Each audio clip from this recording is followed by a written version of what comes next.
அனைவருக்கும் வணக்கம். நான் இந்த 2வது நாள் புத்தக கண்காட்சியில நான் செலக்ட் பண்ண தலைப்பு என்னன்னா, இறையன்பு சாரோட சிக்கனம் புக்கை செலக்ட் பண்ணியிருக்கேன்.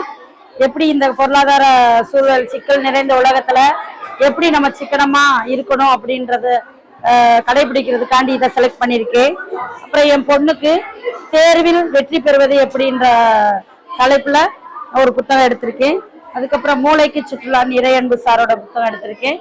இன்னும் 30 நாளில் ஹிந்தி கற்பது எப்படி, 30 நாளில் ஆங்கிலம் கற்பது எப்படி அப்படின்னு என் மற்ற குழந்தைகளுக்கு எடுத்திருக்கேன்.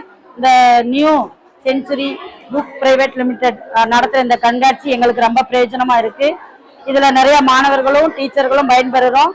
இதே வருஷமும் இந்த புத்தக கண்காட்சி நடந்தா அது நாங்கள் ரொம்ப சந்தோஷமா வரவேற்போம். இது எங்க ஸ்கூல் மட்டும் இல்லை, பிகேஎன் கேர்ள்ஸ் மட்டும் இல்லை, இன்னும் தமிழ்நாட்டில் இருக்க எல்லா ஸ்கூல்ஸ்க்கும் இப்படி கண்காட்சி நடந்தா ரொம்ப யூஸ்ஃபுல்லா இருக்கும்னு நான் நினைக்கிறேன். தேங்க்யூ.